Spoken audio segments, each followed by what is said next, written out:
and getting an upset against the New York Liberty. This was a fun game to watch. This guy showed tons of heart. That defense continued to shine through, didn't execute as well offensively down the stretch, didn't only led briefly in the fourth quarter, but we're going to break it all down, have some fun, talk about it right after this. Welcome to Chicago Sky Central, and here's your host, Haize. All right, what's going on, Sky fans, man? It sucks, man. It sucks that the Sky were able to pull that out. It was so close. This was such a good and excellent game. That's it. All I can say. This was a fun game. And while I'll say there are no, I'm not a person who can say you can have good losses. I'm not one of those people who say that. But I think you can have measuring stick losses. And the Chicago Sky, shorthanded, lost only by 1 point to one of the best teams in the WNBA in a season that was supposed to be a rebuilding season for us. The Sky showed a lot of heart. The Kalia Copper executed well coming back from that injury. You have Marina Mabry scoring 14 points. Elena Smith going 7 of 7 from the field, 4 for 4 from three-point range, chipping in 6 rebounds, 3 assists, 1 block. Again, just showing that the forward depth is a lot better than what we gave it credit for initially. This Chicago Sky, I'm so proud of how this team competed in this game. I can't say that enough. There were some issues, but when you look at it, 11 of 19 for three-point range, that was one of my keys to the game. Shot 42% overall from the field, 20 assists on 30 made baskets. They won the rebounding battle, which I wanted them to do by 10. The Chicago Sky did almost everything they needed to do to try to win this game. They just did not come up with it, man. And the execution down the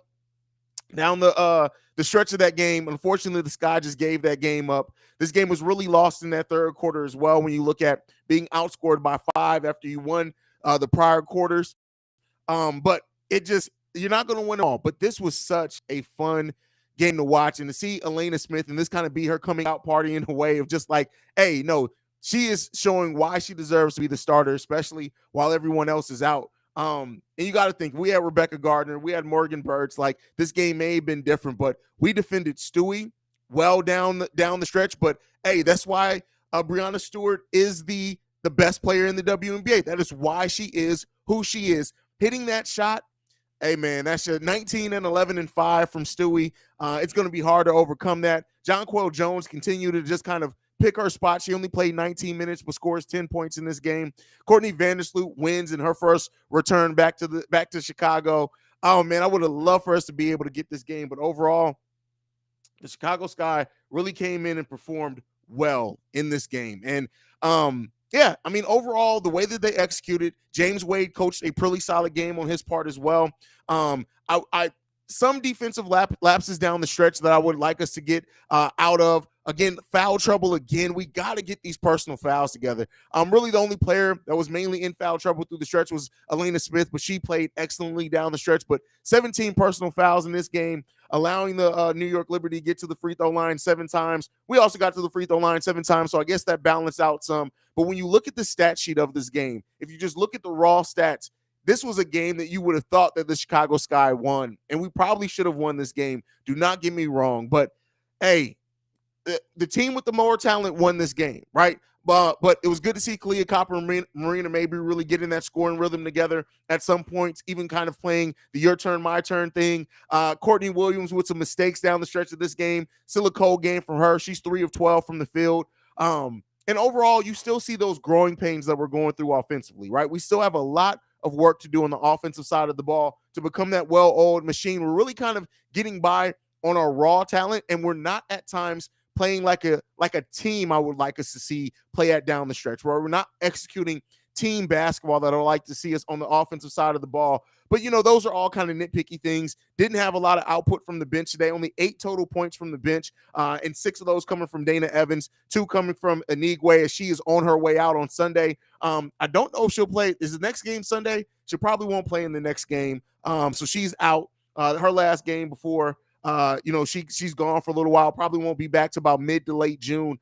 But overall, I love the way that this guy competed in this game, and they get a blueprint, right? They get a little notch in their hat. They get some confidence going into the next game, which is also against the Liberty when they go into New York. This guy right now, 3-3 on the season. But with the injuries that we've had, I'll take it. I'll take it. I really enjoy the brand of basketball that the Sky have been playing so far on the season. Let's see how you guys are feeling about it. I think Mark's the only one commenting in the comment section so far. He says, that's tough. Yeah, Mark, bro, it was tough, man. The Liberty are good, but we shorthanded, and look how we played them. I think we have a super team. Listen, I don't know if you call it a super team, but the depth, right? Especially when you look at our pieces coming back. We don't know if we're going to get Rebecca Gardner back this season. Isabel Harrison is up in air for the rest of this season as well. But even just getting Morgan Birch back, getting Ruthie Hebert back at some point in time as well, even though, there's still a lot that we like to see from her. There's enough to say that, our depth is going to be that death by 1,000 cuts type thing. And then, Inigwe's going away once she comes back from being out as well. I'm sure we're going to get that hardship exception as well, where we're going to be able to sign somebody, a couple of players, maybe even. And we'll see when that comes across. But overall, I cannot be mad at how this guy performed in this game. I really can't be mad at how they performed. I just can't. Sika Kone, I like her game overall. I think sometimes like she just gets kind of out of control. She only plays 5 minutes in this game. We really didn't go a lot to our bench overall. Now, when you only dress 9 players, that kind of makes sense. Robin Parks, I'm surprised we didn't see a little bit more, especially with her shooting ability on top of that. But, kind of is what it is. Mark also says, Brianna, Stu, with the tough bucket. Agreed. Jordan says, hurtful loss. You know what? I'm not really hurt by this loss, right? You have a team that is earmarked to get to the WNBA finals, right? That's a super team. Let's be clear here. This is a super team. And nobody would have put the label of super on the Chicago Sky heading into the season. And we were neck and neck with them primarily the whole game, right? Yeah, we went down by a little bit after the half. We led the whole first half, basically. But overall, I really enjoy the way that we played in this game. I really don't have, to me, it's not hurtful. Like, this is again, I hesitate to ever use a good loss, but this was a loss that you can take some really good things from, right? That's how I feel about this loss.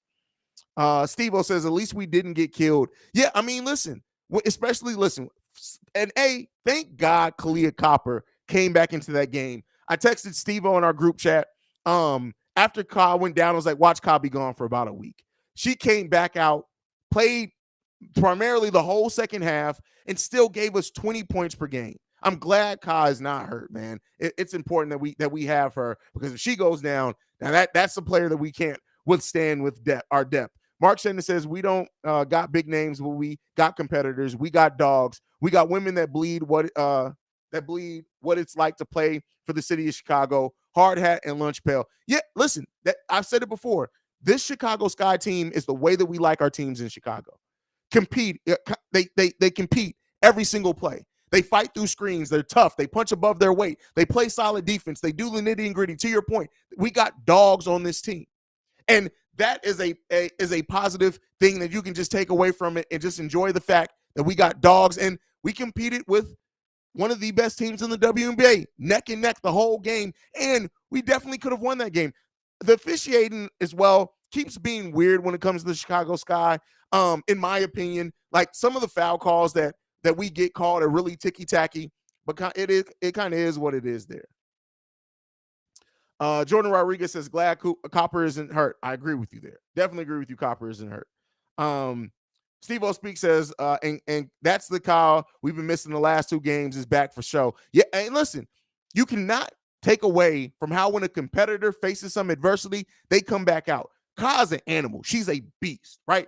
Are you a different animal but the same beast? Quote Kobe. But anyway, she's a beast, and I really do think stepping up in this type of atmosphere at home against this team, you saw the best out of her. And then when she went down with injury, she came back out just as fierce, right? Didn't show any hesitation. That's the Kyle that we need on this team. That's the leader of this team. That's the team that this core is really built around. And with her and Mabry starting to get more in rhythm, I'm telling you guys, it's going to be scary hours around Chicago. And I mean that in the most positive way possible, for sure. I love the way that we're competing. Love the way that we're competing. And I love the way that also you can tell Marina Mabry is getting more comfortable with her teammates and in this offense. 15 points. She goes 5 of 14, 3 for 6 from three-point range. She has 7 rebounds, 4 assists, 1 steal, 3 turnovers. We got to get the turnovers down as well, and timely turnovers, right? while we only had 2 more turnovers in the New York Liberty in this game, there were at times when we were building momentum that we turned the ball over that killed us, right? Especially when you're at home, you want to mitigate those momentum turnovers for sure. And so we got to get that in order. Our turnover game's been kind of out of whack here lately anyway, so hopefully we can get that underway as this offense gets going. But I love that Marina Mabry and Kalia Copper are really getting in their rhythm. We still need to see Courtney Williams get in her rhythm, right? And maybe, and this is not at all an indictment or me a negative on James Wade. I know that he came into the season and really told Courtney Williams he wants her to shoot more threes. And I think, in my opinion, in watching Courtney Williams, she's thinking too much out there at times, not all the time, but at times. And I kind of want James Wade to just unlock her, right? Just let her play her game. I understand why you want her to shoot more threes, and I understand why we need that.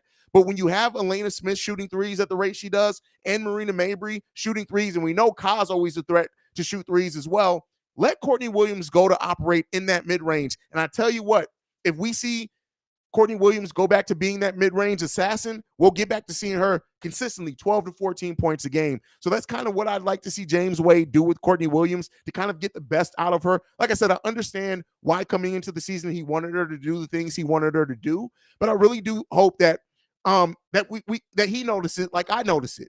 She's thinking too much out there. She really is thinking about where she is on the court. You've seen times, she's had times where she could have got off a quick mid-range shot, but she kind of passes it back out, resets, goes out to the perimeter. We don't want that. We want Courtney Williams being Courtney Williams. I think we have enough three-point shooting on this team to where Courtney Williams can be more in their mid-range. That's my opinion. My opinion. Not everyone's going to share that, though.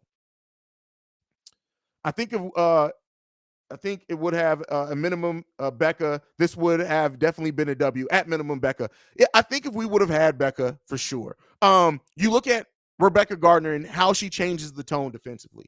She completely comes in and sets that defensive tone for the Chicago Sky more times than not. She gets us out in transition, which is when we're most dangerous, and she helps lead off that fast break as well. Rebecca Gardner is such an important piece to what the Chicago Sky are trying to do this season. And the fact that we may not have her back at all this season, honestly, is kind of scary for how this team is going to really adjust to missing her. Mark Shannon as well says, I feel like they are starting to trust one another. Great point. That's really what it comes down to. Not having Marina Mabry as well during the preseason, you got to think about it. She's really getting her preseason reps through the first few games of the season, and she set out a game in the regular season too, I think, right? Or am I missing something? Maybe I'm over. No, she did, because Dana Evans started, I think, the second game of the season. So, Marina Mabry is still building, and this team overall is still starting to trust each other. And I think as Marina Mabry starts understanding where these players like the ball a little bit more and understanding her teammates, we're going to see elite passing from Marina Mabry, and that three-point shot, that step back that she has in both the mid-range and three-point is deadly. And I want to see that become more of a weapon for her over time as well, for Marina Mabry. But like I said, as we start figuring things out a little bit more, Elizabeth Williams as well, she's just a monster. She's going to probably lead this team in box plus minus for the whole season, because when she's on the court, it's noticeable. The defense, and that's why I really would love to see, and I hope we get to see it at some point this season, Isabel Harrison and Elizabeth Williams starting in the front court together. You're talking about rim protection. You're talking about rebounding. You're talking about defensive switchability. You're talking about the ability to stretch the floor from Isabel Harrison.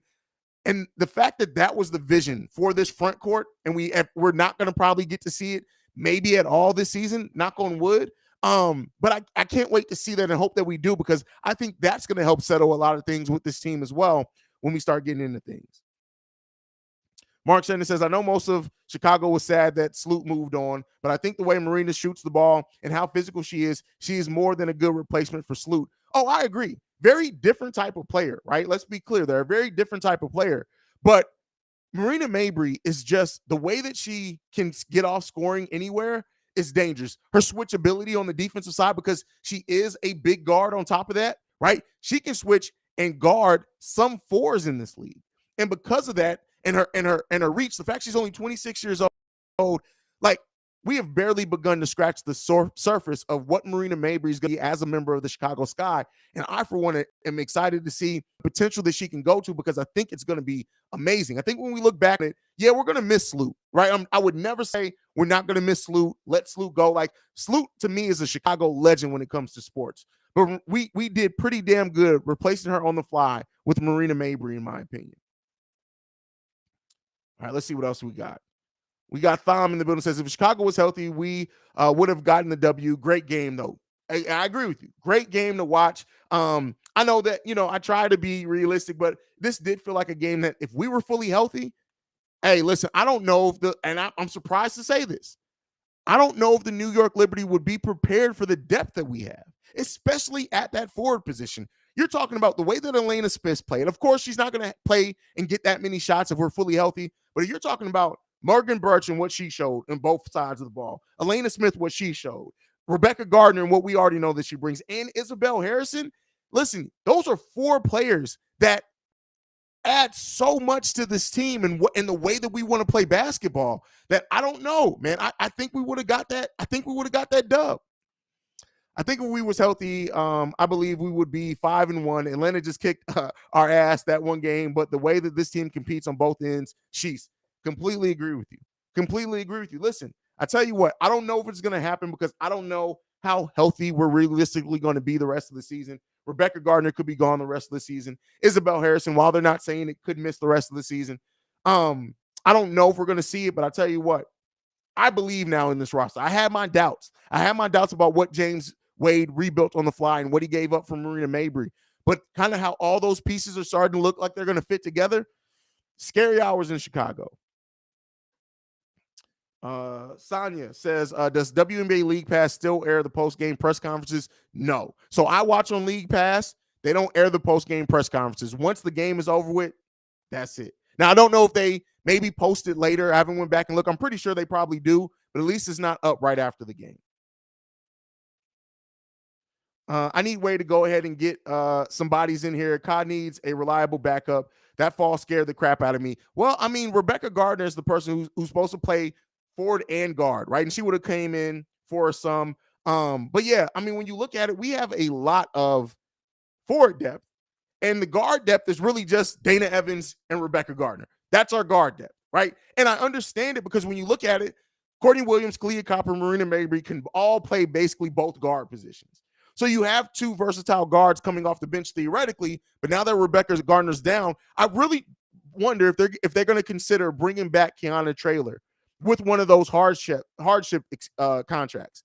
I would love for, like, you got to think about it. She went through training camp with this team. She went through preseason with this team. I know she's a rookie, and rookies don't typically play a lot, but if you look for somebody who can come in and fit in that system, Traylor probably offers one of the better options there. So maybe we see Traylor come back eventually. Maybe. Mark says, man, WNBA League Passes is still honestly. Oh, for sure. I've said this before. WNBA League Pass to me is probably the best value in all the sports subscriptions because it's $25 for the whole year, right? And if you're a WNBA fan and one who can watch any WNBA game, and the fact that they don't have some of the same limitations that like NBA League Pass has with streaming, listen, WNBA League Pass is an amazing steal in value, and especially when you look at like NFL Sunday Ticket being what $300 now with the move to YouTube. NBA League Pass is either what $150, $200 for the year, or you can pay $9.99 a month, something like that. Like, it's ridiculous. And WNBA League Pass offers a great value, especially if you're a fan of the league overall. Inigwe leaving on Sunday for international duty. Our numbers keep dwindling. Yeah, but I think that's probably why we're going to get one of those hardship exceptions. I don't know who's all out there, right? I don't have it off the top of my head who James Wade could potentially get. But when you look at European basketball ending, he can search that. He got Elena Smith from there. So James Wade, I'm sure, is surveying everything right now. I'm sure he's surveying everything right now and who's out there, who's available. And we'll see who he goes out there and get. I think that I think he's going to add some talent. There may be some names that we don't necessarily expect. Like I said, I would really enjoy seeing Kiana Traylor come back and get an opportunity. I really did. I hate that they cut her. I understand why, right? But I really hope that they look at bringing her back, especially since we need some guard depth overall. If we don't finish the season healthy with the way the roster competes, with running back with continuity. Oh, for sure. I know continuity is a bad buzzword in Chicago right now, But to me, yeah, I mean, how injured we've been, I want to see this roster get a chance fully healthy. So I would not be mad at all if James Wade doesn't make a single change. If we really just re-up and keep everyone, I would not be mad at that at all. Not be mad at it at all. So we'll see, man. I think like I said, we're gonna add some talent in here for sure. I don't know who, like I said, I don't off the top of my head know who James Wade's gonna go out and get, but there are absolutely players out there that James Wade can get to add to this team. So we'll see. There are some players that were cut, some former first round picks, right, that were cut, that you can bring in that have talent. So we'll see. We'll see. Mark also says, please bring back Trailer. I really do hope that Trailer comes back, man. She has such a good two-way potential, right? Solid defender. And again, in the way that this team plays defense, I think she can be even better, right? Not the greatest one-on-one defender. And that three-point shot, she can be a 3D player here. And considering that how many ball dominant players that we have and her ability to play off ball, I really would not mind Trailer coming back. If we get announced that Keanu Trailer's coming back, I'm not going to hate it one bit. Not going to hate it one bit. But again, guys, overall, solid game from the Chicago Sky. Like I said, I hesitate to call it a good loss because I don't like calling losses good, but solid play from our team. They competed. We play again on Sunday against this same team. So we'll be live post-game for that again. And yeah, make sure you guys stay tuned, man. I really do love what we're building here at Chicago Sky Central. I know that there's not a lot of quality WNBA podcasts out there, and hopefully you guys view me that way. And like I said, we go around the WNBA on the pre-recorded episode. Post-game shows are just to focus on the Sky, but I really love the community that we're building. We're short, we're small, but we're mighty. And I would much rather have people engaged that actually love this team and love the WNBA than I would to have 2,000 subscribers and half of those people don't really care about the WNBA. So as we keep continuing to grow, if you have WNBA fans, Chicago Sky fans in your life, make sure you tell them about the show. We're also available on the podcast version. You can get that. A link in the description. I'll usually get the audio from post games up about an hour after we finish streaming, so that'll be available there. But otherwise, thank you so much for tuning in. Make sure you guys hit the like button, hit the subscribe button. You can follow the show on social media at Chicago Sky Pod on every social media platform we're on, mainly Twitter at this point. You can also send us any feedback, questions, comments, concerns, ChicagoSkyCentral@gmail.com. And then lastly, if you want to leave a text message and our voicemail, the number to do so, 773-270-2799. We're the number one spot for everything Chicago Sky related. And we out, y'all. I'll see you guys again Saturday with the pre-recorded episode and Sunday with the post game.